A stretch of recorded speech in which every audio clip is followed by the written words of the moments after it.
তাবিজ কবজ ব্যবহার করা যাবে কি না? তাবিজ মানে হলো কাউকে আল্লাহর আশ্রয় দেওয়া। যেমন আমরা বলি আউযু, আল আউযু থেকে এসেছে আউযু বিল্লাহি মিনাশ শাইতানির রাজিম, আমি আল্লাহর কাছে আশ্রয় প্রার্থনা করছি বিতাড়িত শয়তান থেকে।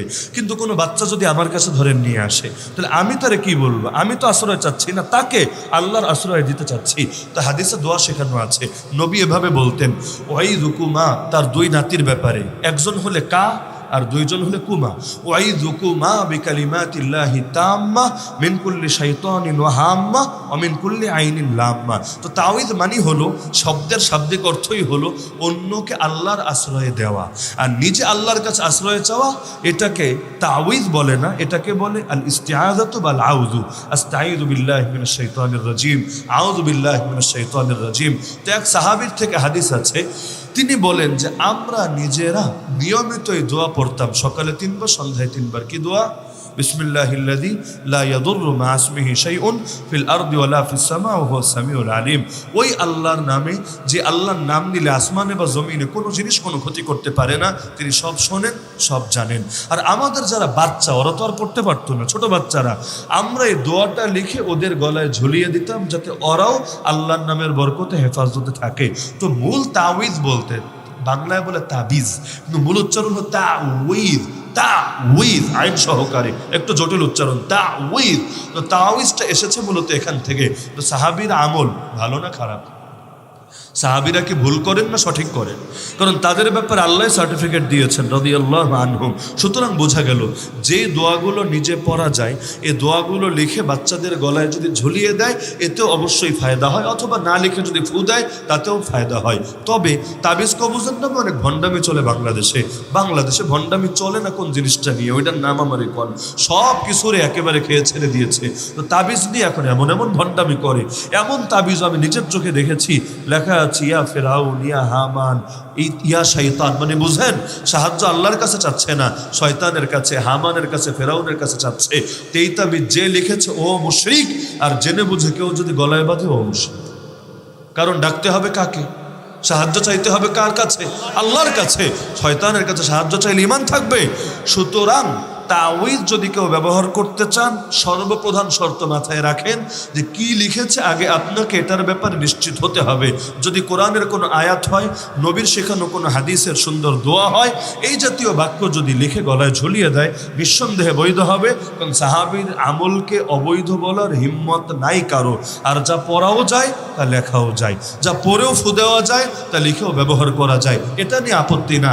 কিন্তু ওই যে নকশা মকশা লেখে, আরও বিভিন্ন এমন জিনিস, অনেক সময় মূর্তির মতো আঁকে, কার্টুন পুতুলের মতো একটা চিত্র আঁকে, যেগুলো কালো জাদু, মূলত ব্ল্যাক ম্যাজিক, কিন্তু এগুলোকে চালায় তাবিজ কবজের নামে। এখন মানুষের কপালে তো আর লেখা থাকে না কি ভণ্ড নাকি ভালো। মানুষ তো দাড়ি টুপি দেখলেই তারা সাধু মনে করে। তো সুতরাং তাওয়িজ কখনো নিতে হলেও এমন ব্যক্তির থেকে নেবেন যিনি ভালো আলেম, গবেষক আলেম, যার এলেমের উপর আস্থা রাখা যায় এবং যিনি আপনার সঙ্গে প্রতারণা করবেন না, আর যিনি কোনটা হালাল কোনটা হারাম এটা বুঝেন, কতটুকু বৈধ কতটুকু অবৈধ বুঝেন।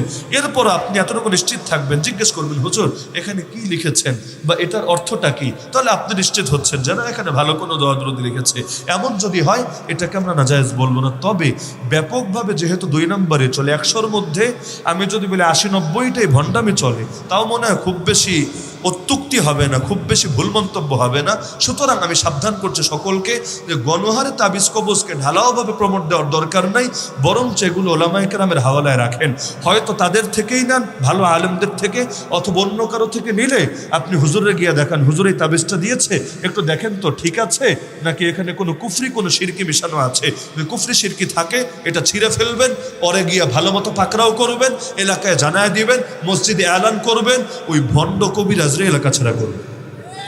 ইসলামী শরীয়ত থাকলে এগুলোর নিয়ে জেলে নিত, কখনো কখনো এগুলোকে মৃত্যুদণ্ডে দণ্ডিত করতো। তো ইসলামী শরীয়ত নাই, তাতে কি এই ভণ্ড কবিরাজগুলোর এলাকা ছাড়া করবেন। আর যত লিফলেট আর পোস্টার দেখবেন, মনের মানুষকে ফিরিয়ে দেওয়া হয়, চাকরিতে হতাশা হলে এটার ব্যবস্থা করা হয়, এই রকম বিভিন্ন তান্ত্রিক আর গণকরা রাস্তায় রাস্তায় লাগায় নাকি লাগায় না।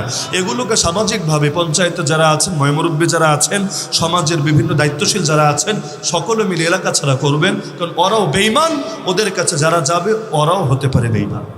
সুতরাং ঈমান সবার আগে, এই লাইনে কোনো আপোষ নাই। তো এখন বিষয়টা আমি একটু ভেঙে চুরেই বললাম যাতে করে মাসলা ক্লিয়ার থাকে। কারণ কেউ করে বাড়াবাড়ি, কেউ করে ছাড়াছাড়ি, কেউ বলে সব শিরিক। তো সবই যদি ঢালাওভাবে শিরিক হয়, সাহাবিও কি মুশরিক নাকি? নাউযুবিল্লাহি মিন যালিক। সুতরাং বলতে চিন্তা করে বলতে হবে, বাড়াবাড়িও নাই, ছাড়াছাড়িও নাই, হক হলো মাঝামাঝি। মনে থাকবে তো ইনশাআল্লাহ? আসসালামু আলাইকুম রহমতুল্লাহ সাহেব, আমাদের এলাকায় একটা সমস্যা খুব বেশি, এটা হলো এক ভাই আরেক ভাইয়ের রাস্তা বন্ধ করে দেয়।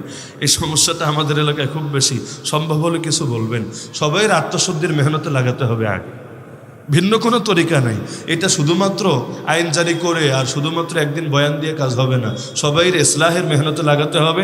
আগে দিলগুলো তৈরি করতে হবে। দিল তৈরি হলে পারলে নিজের জমি আরও ভাইরে দিবে, আর দিল তৈরি না হলে খালি খাবে আর খাবে। আল্লাহ নবী বলেন, মানুষের পেট ভরতে পারে একমাত্র কবরের মাটি। এর আগে যত পায় তত চায়, যত পায় তত চায়।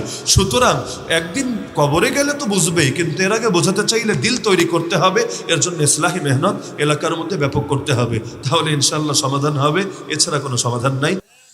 মৃত ব্যক্তি উপলক্ষে খাওয়ানো জায়েজ কিনা, এর জবাব আমার পুরো আলোচনা যদি খেয়াল দিয়ে থাকেন নিজেরাও বুঝে ফেলবেন। এমনি মুসলমানদেরকে খাওয়ানো তো ভালো জিনিস। ইন্নামা নুতঈমুকুম লিওয়াজহিল্লাহ লা নুরিদু মিনকুম জাযাআন ওয়ালা শুকুরা।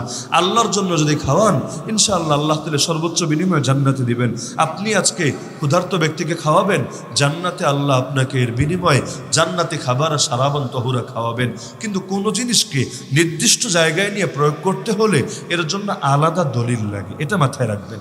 যেমন দুরূদ শরীফ সবসময় পড়া যায়, কিন্তু আজানের আগে কেন আলাদা করে পড়বেন? তাহলে এটার জন্য আলাদা দলিল দেখাতে হবে। না হলে কোনো জিনিস নিয়ে ওখানে সীমাবদ্ধ করলেন কেন? কেউ যদি এমন করে যে সে প্রত্যেক সপ্তাহে রবিবারে রোজা রাখে, অন্য কোনো দিন না, খালি রবিবারে রোজা রাখে, ওলামায়ে কেরাম ফতোয়া দিবেন তার জন্য এটা মাকরুহ হবে। কেন? আরে তুমি যদি সুন্নাত মানো তাহলে সোমবার বৃহস্পতিবার না রাখবা, রবিবারে কি? এই রবিবারে আলাদা মধু আছে, তার মানে তোমার বিশেষ কোনো আকীদা মনে হয় এর সাথে জড়িয়ে গেছে। তো যেই কাজ কোরআন সুন্নায় নাই, নতুন করে নিজের থেকে সেটা করা উচিত না। নবীর জামানায় এক সাহাবী কসম খেয়েছিলেন, আমি সারা রাত নামাজ পড়বো, এক মুহূর্ত ঘুমাবো না। আর একজন কসম খেয়েছিল, যতদিন বেঁচে থাকবো ডেইলি রোজা রাখবো, একদিনও রোজা ছাড়া কাটাবো না।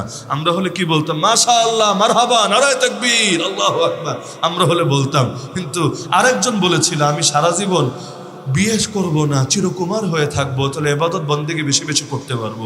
নবী তিনোটারে ডাকায় বলছিলেন, আরে পাগল, আল্লাহি ইন্নী লাআলামুকুম বিল্লাহি ওয়া আতকাকুম লাহু, আল্লাহর কসম তোমাদের মধ্যে আল্লাহর ব্যাপারে আমার ইলমও সবচাইতে বেশি, আল্লাহর ভয়ও আমার দিলে সবচাইতে বেশি। এরপরও আমি রাতের বেলা কিছু সময় ঘুমাই, কিছু সময় ইবাদত করি, কিছুদিন রোজাও রাখি, কিছুদিন রোজা ছাড়া কাটাই, আর নারীদেরকে বিয়েও করি। এগুলো আমার সুন্নত। যে আমার সুন্নত থেকে মুখ ফিরিয়ে নিব আমার উম্মত না। তো সুতরাং কোনো জিনিসকে সীমাবদ্ধ করতে চাইলে দলিল দেখাতে হয়। তো খাওয়ানো তো যে কোনো সময় খাওয়ানো যায়। তো মরার 3 দিনের মাথায়, 10 দিনের মাথায়, 40 দিনের মাথায় কি এমন মধু আছে যে সময় খাওয়াতে হবে? কি আছে জানেন? হিন্দুদের আদর্শ ধারণের একটা চেতনা আছে। কারণ ওদের সমাজের মধ্যে এরকম বহু সংস্কার আছে, এবং এগুলোকে মুসলমান নিয়ে প্রয়োগ করেছে।